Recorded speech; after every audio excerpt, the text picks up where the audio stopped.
All right, on page 233 of the book, Gray, you go into something called self-limiting exercise. And then you break that down into several different categories. And the first one of those is pain or discomfort for learning body management. But we're not talking about walking on glass or walking on hot coals, are we? No, and we're not really talking training with an injury either. In Athletic Body and Balance, I said, no pain, no gain is referring to muscle soreness, not joint pain or numbness or tingling or a chronic throbbing or aching. I mean, that's not what it's about at all. You've got pain sensors on your body and you feel perfectly fine, and all of a sudden you do something wrong. It's an alignment, a bad surface, walking on a gravel or something like that, and you just get this signal, and it tells you to modify what you're doing. It's there for safety and correction. Well, that's, we admire athletes that can play through pain so much. We think people are tough because they can handle X, Y, or Z injury, and they do this and that. And yeah, I had a broken femur and I finished running the last 20 miles of the marathon. Something like that. We get very enamored with that. But I mean, and that is an admirable thing, to compete and succeed under those circumstances. But to do that on a daily basis, pain changes everything. Your motor programs change, your input changes significantly around that pain. So when we talk about pain and discomfort to learn body management, we're back to that challenge versus difficult thing that we talk about in lecturing, right? Where we want to push somebody up against an edge where they're still successful, but they might make some small mistakes because the small mistakes are where they're learning. No, that's right. And we're going to talk about this a little bit more in the next episode. Barefoot running. Christopher McDougall mentions it in the book Born to Run, where when you run barefoot, if you do it wrong, you immediately know you're doing it wrong. Yeah. In the very first part of that section, we put pain and discomfort as body management or alignment. We talked about climbing or balance beam activities. Now, we use these activities with children without even realizing it. As adults, you go into the REI and you see the climbing wall, and we see these balance beams on obstacle courses. We got to realize kids are naturally migrate. You'll see them walking on a rail or a curb or a railroad track. You'll see them climbing trees, monkey bars, doing all kinds of things. We acclimate to that. However, in climbing, if our hand purchase is incorrect, or on a balance beam, if we're bearing weight on the mid part of our arch, that's immediately uncomfortable. So what do? We immediately correct and remold our body, not just the part we're gripping with or waiting on. We change our entire alignment to honor the contact and the position. And so I consider that self-limiting. And yes, when you're standing on your arch or holding something in an awkward position with your arm or your wrist or your hand, yes, it is uncomfortable, but it's a quick signal to say, don't load this segment. With this alignment, with this surface, change your grip, change your footing. And it happens so quickly that it's almost below the level of conscious thought, which makes it beautiful as a movement learning tool. So that's why I just mentioned a balance beam done wrong isn't comfortable on your foot, and climbing done incorrectly, bad angles, bad grips, isn't good either, and you get immediate feedback. We don't want that immediate feedback to be damaging in any way, but the discomfort forces you to do things better, and that's why inherently it's a natural part of our development, and that's why this system, things you don't use, you lose.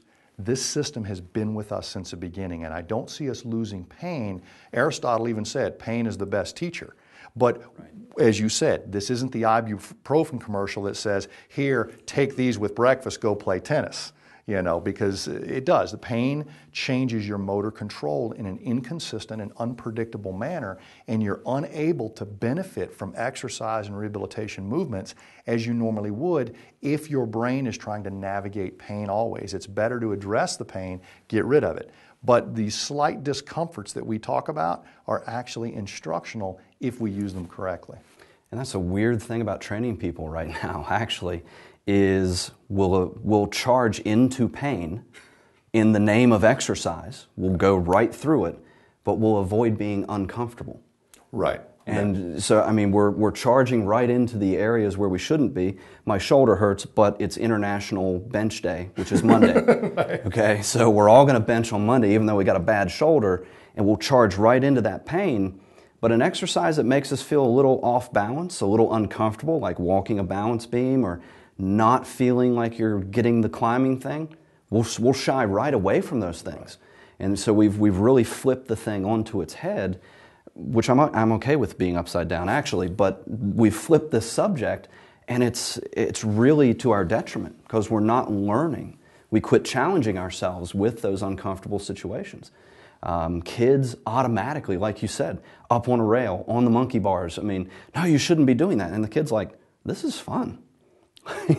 I fell off 5 times and I like it. Right. And that's the kind of thing that we want to head towards. So I think it's an interesting discussion. Well, I think also modern exercise equipment has done us a disservice because 100 years ago, if you pressed something over your head, it wasn't in a set of tracks that made it a line up over your head. You basically did it right or dropped it on your head. But now we have little lockouts and springs to catch things and Smith machines and stuff like that, or hinges that make you track in the right place. So you absolutely have no responsibility whatsoever other than to push and look pretty in the mirror that you're watching while you're pushing, as opposed to basically staying totally engaged and connected with the activity. And if I could tell you there is one tagline that goes along with self-limiting activities, and we're going to get into this a lot deeper, it's forcing engagement. When I say forcing engagement, what I mean is limping into the gym, sitting down your bag, queuing up your iPod, getting your newspaper open, and then queuing up Fox News all at the same time while you amble across a treadmill.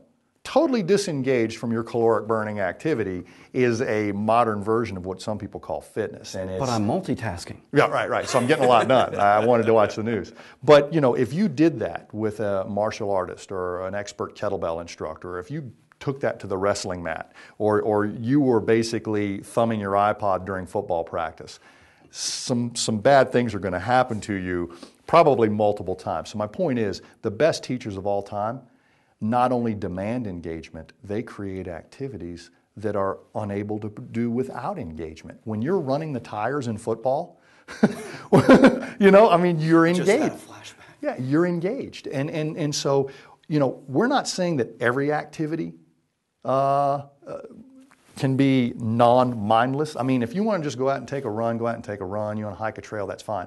But what we're saying is if you inject some self-limiting activities into your normal workout, they will have a balancing effect. If you have a flexibility problem, they will push you against that. And if you have an asymmetry or strength problem, you're pushed against that.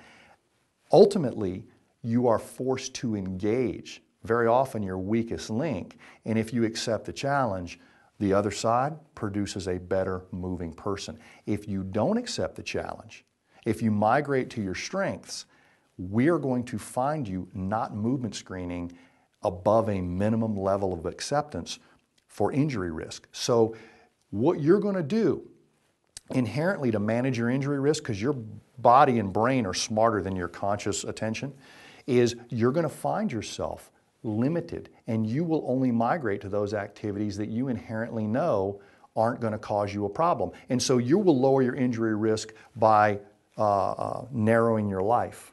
And that's not really what I'm wanting for the next generation. Absolutely. I'm reminded of Dr. Ed Thomas saying people used to go to the gym to learn. The workout was an accident. It happened in the process of learning. So there you go. A little bit on pain as a teacher, but we're not talking about hot coals. We'll see you next time.